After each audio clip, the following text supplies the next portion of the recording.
So guys, I'm still trying to find if the camera is clear. It's clear enough. So I hope that is good enough. So guys, it's been a minute since I was live or posted. And just to be honest with you guys, I've really missed you. And yeah, so let me just share this so that more guys can join in. Just bear with me.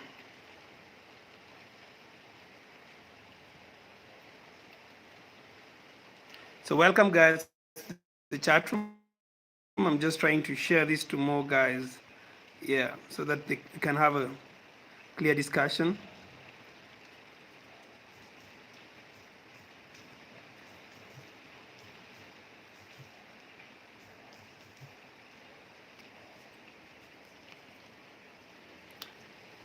So, oh wow, we have 8 guys in the chat room. So, Sarah Love, hey. So, guys, you can tell me if I'm clear enough. Been a minute, guys, since I was live. And yeah, I hope that is way clearer. Wagwanyo, Grandma here. Hi, African Traveler, Winnie Diongo. Thank you guys for checking in. You can come in as you just click the like button. Really appreciate. So let's make this live. So I just wanted to recap for a couple of weeks what has been going on in the world and in Kenya as at large. While today, hi Jude, thank you. Hi you guys. So I'm really loving it. I'm really today, guys seems to be more motivated. You can tell me if I am clear. I think that's much clearer. I'm more visible. Hello, it's been a minute. Good to see you, Merinjanga. Good to see you guys. I've really missed you guys. So, guys, I see 8 people in the chat room. Just come in as you click the like button. So, just trying to recap what has been happening over the last couple of weeks. So, what is really affecting Kenya right now is we have locust invasion. So Dante Page, read the Passion Goods Wagwan. Thank you, Grandma. So yeah, in Kenya right now we have especially in East Africa. I think it started in Ethiopia, went to Somalia, and entered Kenya through the northern eastern part of Kenya, which borders Somalia. And it's been really bad. The locusts are really affecting the lives. So, the plantation of farmers around those areas. And yeah, that's the way government is fighting it is really funny. Oh, Lucas, I hate the sound. Yeah, yeah, my life, I've seen locusts, I've seen grasshoppers, but when you see the locust invasion, it really sounds like you see them in, I think, if not millions, it's in billions. And when they just land somewhere, I think they clear all the greenery, all the green vegetation. And that is something government is really trying to sort, but it's really, we are off time because they're trying to spray on them. We still need to see the government using at least choppers or drones because they're spreading very fast in the country and they're really destroying plantation. And yeah, so yeah, please capture the locust while today. So there's a community in Kenya, actually from the western part of Kenya, which is majorly the Luyas and Luo. They are known to eat, things like locusts, termites, and the sad part is the locusts have not invaded those lands. So the locusts are in the northeastern part, which borders Somalia. So most of the Luyas and Luos mostly borders, what do you call it?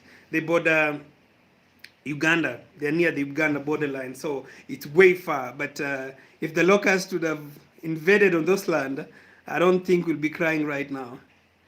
Yeah, ruin everything. Thank you, Merenjenga. Which bulletin was it today? I wanna see. Yeah, so it's so locust invasion has been all the bulletin, Citizen, NTV, KTN, all the social medias. If you go on Twitter, people are just making fun of how, yeah, government is fighting because the first time I saw police shooting, trying to shoot and scare them, and which they say is not a good thing because anytime you scare the locust away, they go to another part. And I think that is what has been happening, because the locust started in Ethiopia, which I think they use the same means. They chase them away with noise. They go to Somalia. Somalia does the same. Come to Kenya, we do the same. So they keep moving from region to region. So what I saw an analyst say was the best thing is to not disturb them, wait for the government to come or people, or yeah. And when they are sprayed, it's much better, because we're just spreading the calamity. Yeah, and on Twitter, guys were making fun of how it's like the seven plagues. So uh, we have this guy called Miguna. Miguna, I don't know, Kenyans will know him. And people are saying he's like a Moses when he was about to leave Egypt, and the king the king kept refusing. So the king right now being our president. So this is like the first plague. So we're waiting for I think it was seven plagues. So we're waiting for 6 more plagues to come. The first plague is locust, but those are just fun. So Dante, please too the likes as we watch the live stream. Thank you, Dan. Guys, just put the thumbs up. We need to see more guys, and the more you like it, the more it gets spread. And please push it.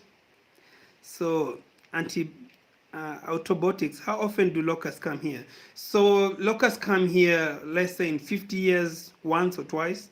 It's not something that happens oftenly, so it's something that takes long. So the last time I saw locust invasion, I don't even remember. So it's something that it's not really common. Gade locust, Joseph Kingori, Gade locust locust na drought ni kitu moja. We have to make it food. It's crunchy. Nice.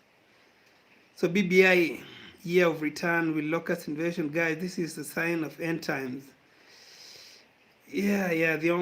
So there's so much happening in the country. So the next thing is BBI. So if you really need to know about what BBI means, so BBI is Building Bridges Initiative, and this is a question I will push to especially my viewers, the Kenyans. I don't know, what is your take about BBI? So Kenya is a very divided country, and we are divided not in race, we are divided in terms of tribe. So we've had about post-election violence, like in 92 there was something like that. 92 there was post-election violence because of tribe.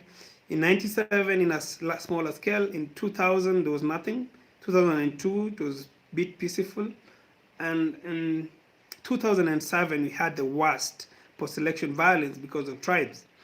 And in 2013 it also in a small magnitude. And the reason for these fights is because people vote by tribe, and that is our biggest downfall as a country and as a people, as a nation of Kenya. Tribe makes us strong. That's one thing I agree. Being identified to one tribe is something I appreciate, but the problem with us is it denies Kenyans to see things in a clear way. You know, I will give you an example if you really want to understand, especially if you're not a Kenyan, whereby if I belong to a certain tribe, and let's say I'm a Turkana, and my member of parliament or one of my community member is accused, let's say, of corruption, and the government is really tracking him down, my people from my community, if I'm the leader, come and defend me. And end of the day, because of the pressure, the leader doesn't get to be arrested because of the pressure from the community. So, and this keeps going on and on and on. And end of the day, people who suffer are the people like us, the commoners, because we let these people loot. Someone loot a lot of money. He benefits from probably his very few friends, and at the expense of the larger community. But end of the day, the community are enforced to be with the tribe. They don't see the clear picture. You know, every time we come to the community, we tell them, look here, it's not me or I who's being attacked. It's my community. And I just hope education will enlighten us one day, because Kenyans are really educated, but it doesn't really change a lot. So let me read some of your comments. So while today locusts are edible, yeah, we should eat insects. Government should capture them for the future. So while today that would be very good if guys, actually they say insects are really, really, they're very strong. They're very high protein content. I think the protein content is way higher than the, the protein of, let's say, beef and lamb. And yeah, it's really good if guys cut them and eat. But I think they're in billions, so that's the calamity. That's the problem that comes with it. The numbers that they have. So guys, keep clicking on the like button. So Miss K, whilst today maybe they could, they will have to figure out how they store, refine them for future human foods. Actually, Miss K, that's a very brilliant idea. You know, if we can, instead of killing the locust, because that is what is happening right now, the government should find a way of catching these things and keeping them for future food. That would be way beneficial than just killing them. Um, yeah, while today, political leaders in Kenya who divide people during electioneering period. Yeah, that's the sad part, and they need us to stay divided so that they can rule. Uh, Whenever leaders want see you getting enlightenment, you become an enemy because they need you to stay the way they want so that they can rule for long. So they will import maize and rice and money and make money for 2022. They will never deal with invasion. That's our leaders. That's our leaders. And those are the questions you should always ask this government. You know, there's there if the member of parliament or politicians wants to make trips and they need more money, they will make a meet. They will make, what do you call them? They will meet up and decide and make quick decisions for such decisions. But things that affect the common people, like the locust invasion, because it's destroying farmlands and people's lives, we haven't even seen them talk about it. We haven't seen them speak the way they would speak if they need to increase their salary or increase their what do you call it, expenses. What do you call it? Expenses, allowances. Sorry, that's what I was looking for. If they need to increase their allowances, okay. So they will import. Okay, so what is the name of the scarf you're wearing? So this is a shuka. This is a Maasai shuka. So this the community called the Maasai. They still very authentic and they still keep. This is one of their traditional clothes, and it's been adapted by most Kenyans. So yeah, if this is one of the identity of Kenyans, you know, like if a Kenyan is out there and you see this, you always feel like I know that person, and it's really easy to identify. Medhu, welcome to the house, man. Great to see you, man. I'm waiting for your insights on the topic. So I was actually almost texting you, man, to come live. They will import maize. So actually I met Medhu about a week or two ago, and we discussed quite a number of insights, and he's really a great guy. And in my quest to sponsor the channel in terms of upgrading to my equipment, he really came through, and I just want to say thank you, Medhu. Yeah. So locust can eat? Yeah. So we eat, grandma, locusts are really nice in terms, they're very healthy, and it's something that we can adapt and start, yeah, as you say, eat. I don't think Jamaican would eat grasshoppers. No, it's good to try. It's good to try because they're really healthy. The protein content is really awesome.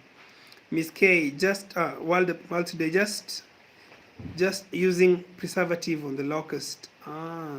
Following Isadora Theo, following was almost tucking in.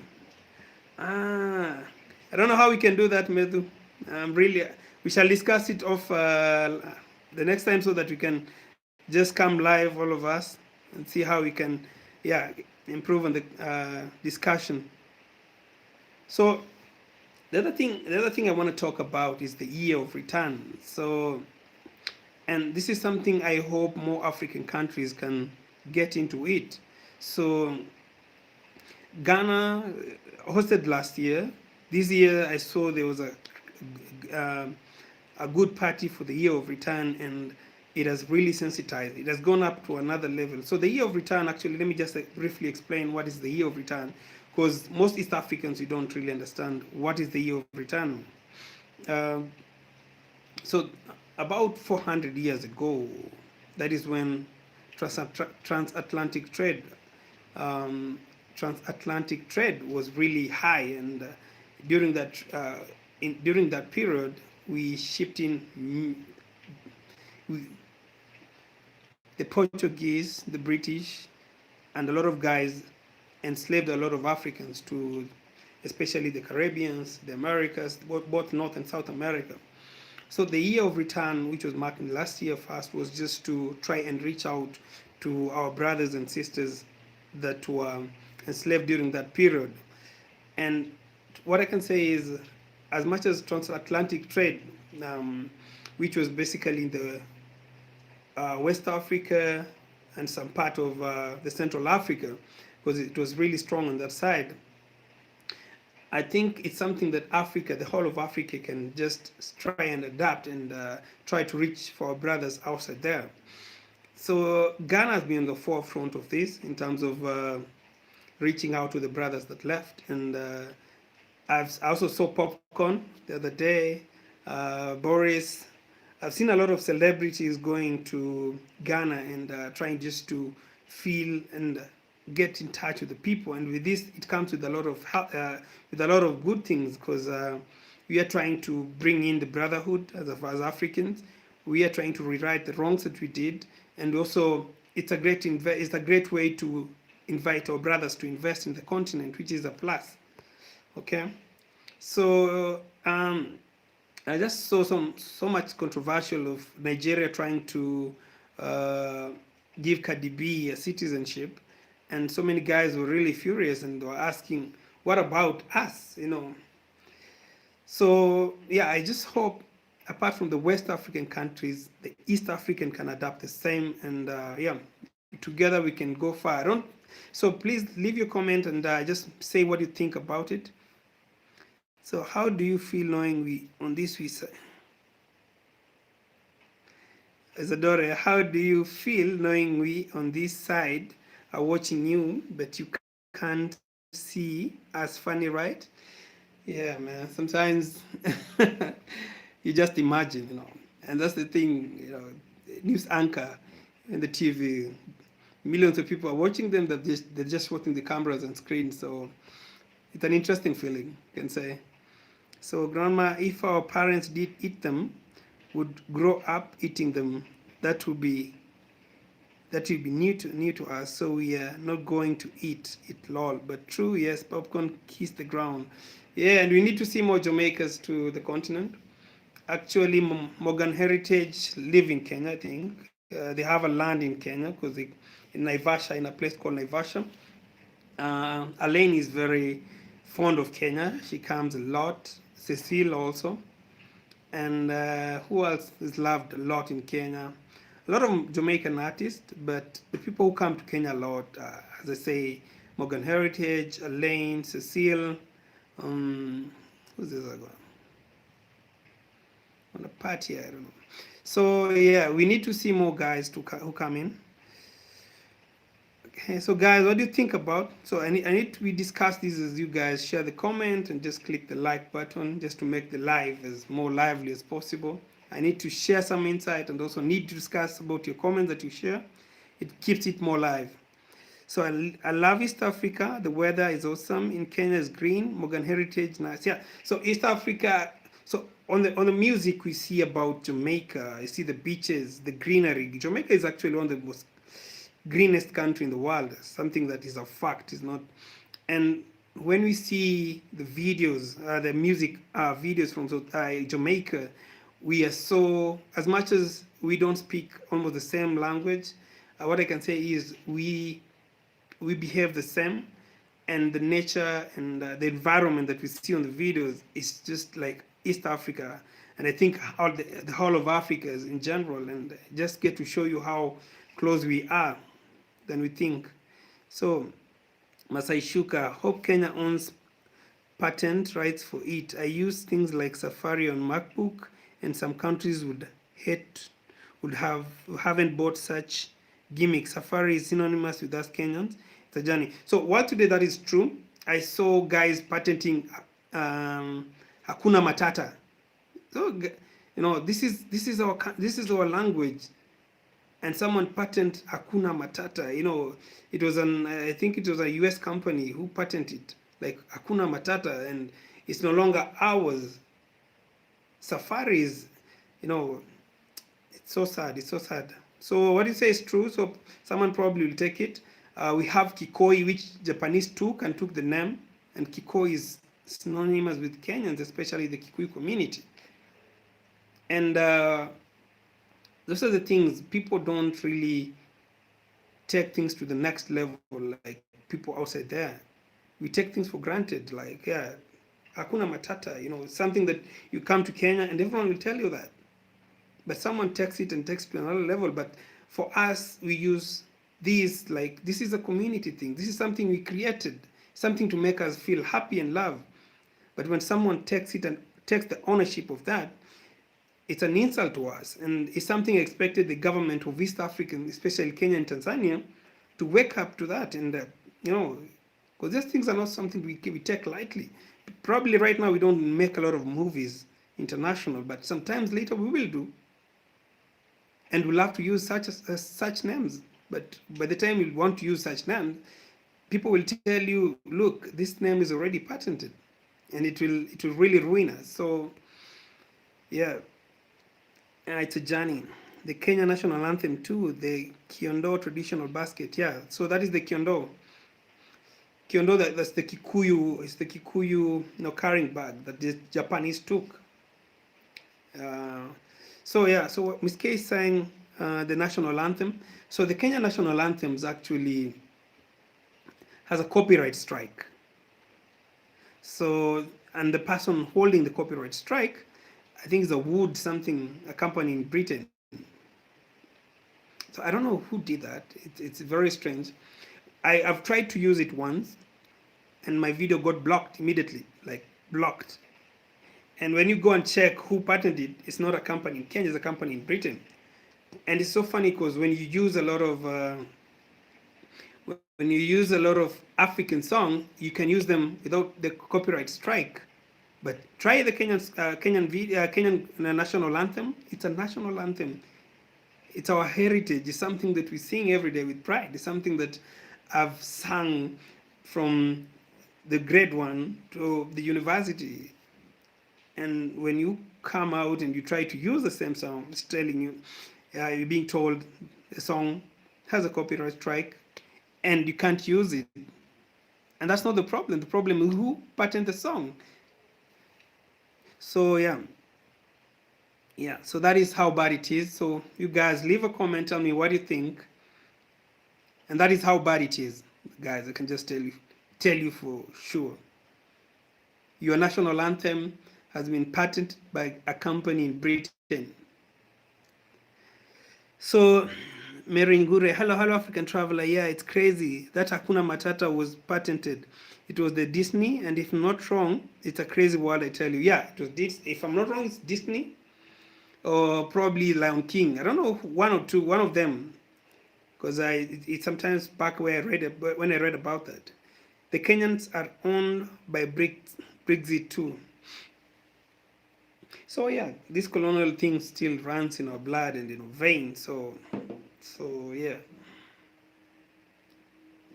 So the other thing I want to talk about is, so this is something that really trend about sometimes back, and it's more of World War III, which is something I never hope it would have come in my lifetime.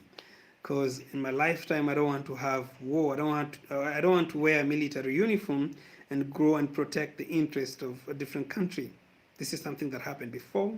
We have a lot of grave sites where our grandfather were buried, where we have European grave sites in Kenya in more than 5 different locations in the country. And at that time, we were fighting a war of Germans, it used to be called the Allied Forces. I think the Kenya was in the Allied Forces against the other side, which was the Germans and I don't know who. So so in my lifetime, I don't, I've read about the World War One, World War Two, and I never saw, I never felt a war was so near like the other day when America bombed Suleiman, the Iraqi general. And as much as the US has this strong military and capital, I think it's just common, and it's so disrespectful just to go and bomb people from any other side. Suleiman, of course, I don't know what plays around, but I'm sure there's a way he interfered with their interest. And the thing is, if you interfere with Americans' interest, that is the only way to go. They will just kill you. And they will make it in a way that they will try to make stories around you, they will make things around you. And the other time I said America is a bully. That if you don't toe to the line, they will always find a way of pulling you down. And they just don't pull you down for nothing. They pull you down for one thing, because you have resources. Look at countries that didn't have a lot of resources. Look at countries that didn't have a lot of resources and went to war. You never saw that interest from people like America, the British, the Russians or the Chinese. But if you have resources, these guys will come for you. So while today I just saw somewhere on CNN Kenyans are supporting Trump. So that is a lie. Yeah, I saw that. I saw someone saying that Kenya is supporting US. Where? No one from Kenya has spoken about that. None. And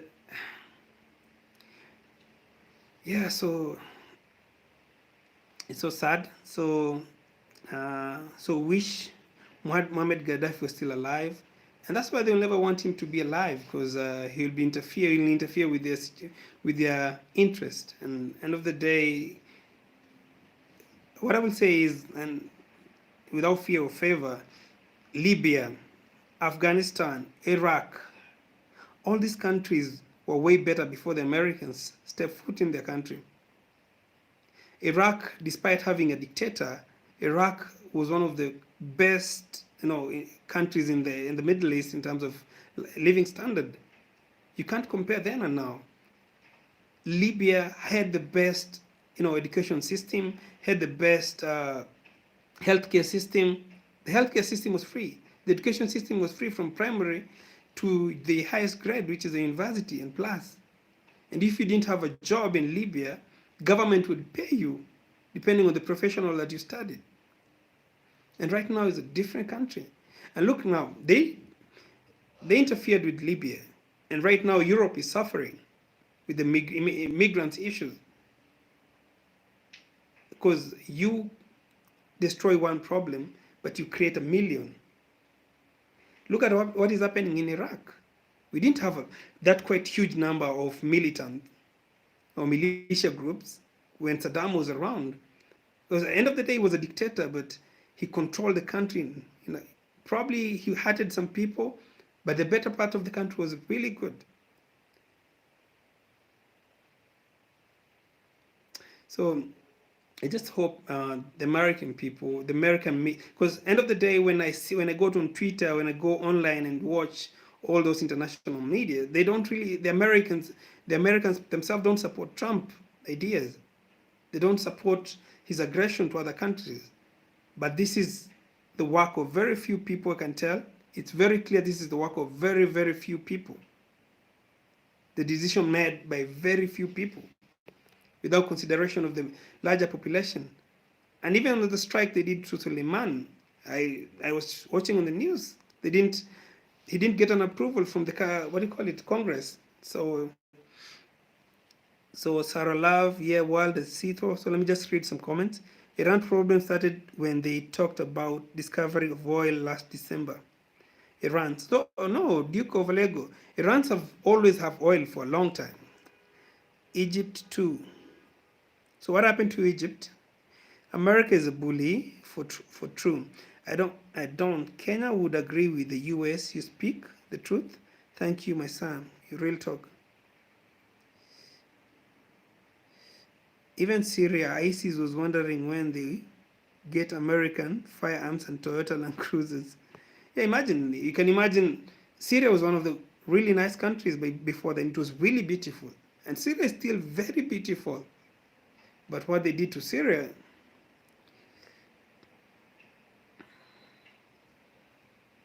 firearms and Toyota Land Cruiser that are from showroom, yeah. So, end of the day, we fight a war of very few people. That's one thing for real, for sure. The war that we fight right now, if we get world war, it's about 2 or 3 people. So anyone who seems to dare and stand against the US doesn't stand a chance. The US has no regard for other nations. Maureen Gure, that's very true. So at Duke of Alego, there was a major discovery of oil in Iran. Probably additional, but I'm sure that is one of the major reason why they will never have peace. If America cannot have a piece of it. Yeah, they just discovered more oil, a lot of it. Yeah, more oil. That's the word. That's the word. Maureen, real talk. It's about resources. Yeah. So, uh, about over 3 months ago, I worked with an Iranian. He was a mix of Iranian and a French. So he was two. He's lived in France and he's lived in Iran. So I got to ask him, what is wrong? What is the issue with Iran and the Western countries? And what he told me was something very strange. So what happened, what he told me, and this is nothing to do with my story, this is just the story he told me. He was an Iranian, and by the time we met, he had been in Iran for 4 years. So Iran on the ground is a really nice country. It's very chilled. Guys go on with their own life on a daily basis. So guys, please click on the like button. You need to push the like buttons up. So what the guy told me was Iran, and that was a long time ago. So most of the time, at the time they had oil, it was being controlled by companies from Britain, so British company.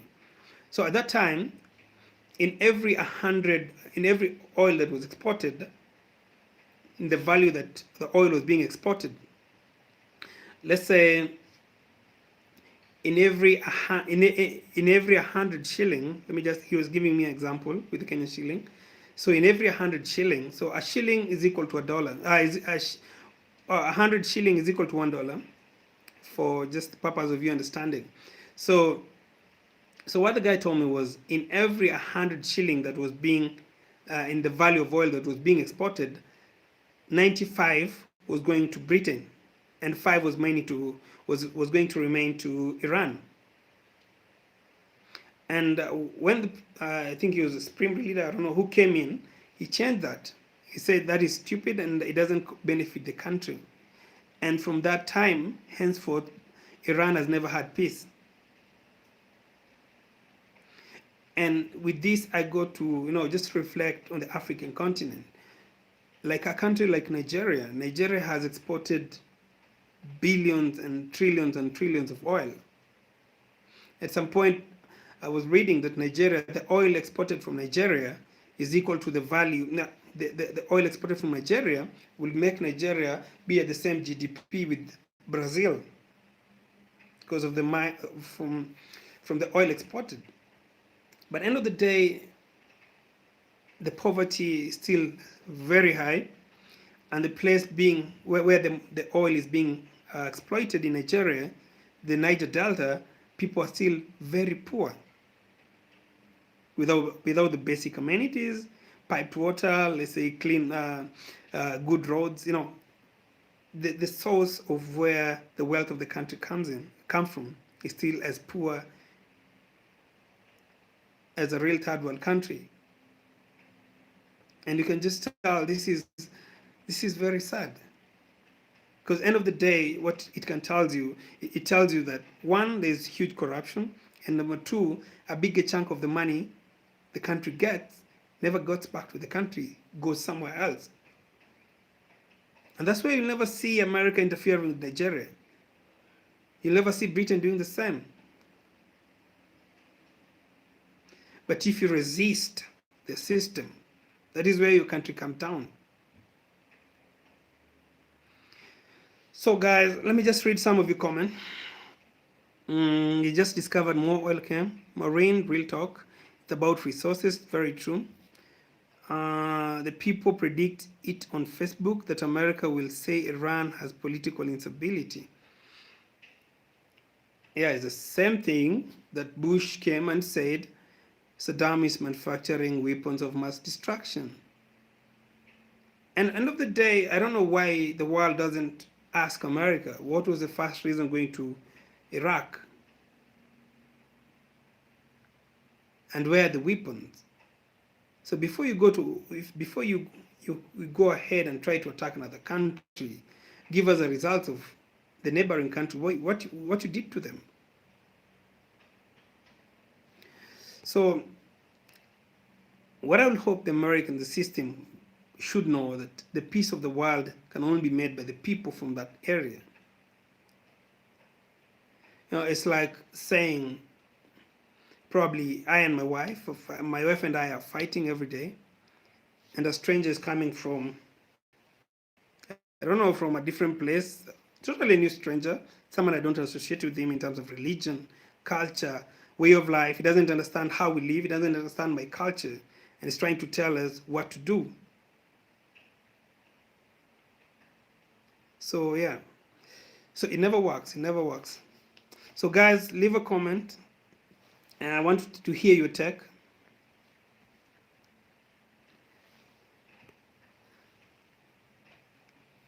I'm waiting for your comments.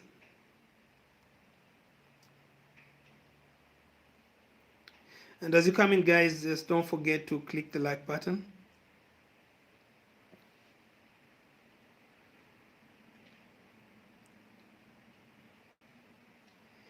So, and people predicted it on Facebook that Iran and America will. Actually, Trump was the first person who said that Barack Obama will start a war. Barack Obama will start war with Iran in order to be elected again. And he, when Trump's impeachment was going on, is still going on, he did the same thing. And people are predicting is the same thing that he tried to say. He's trying to get over the impeachment process. So yeah. Okay, guys, so I will not waste much of your time.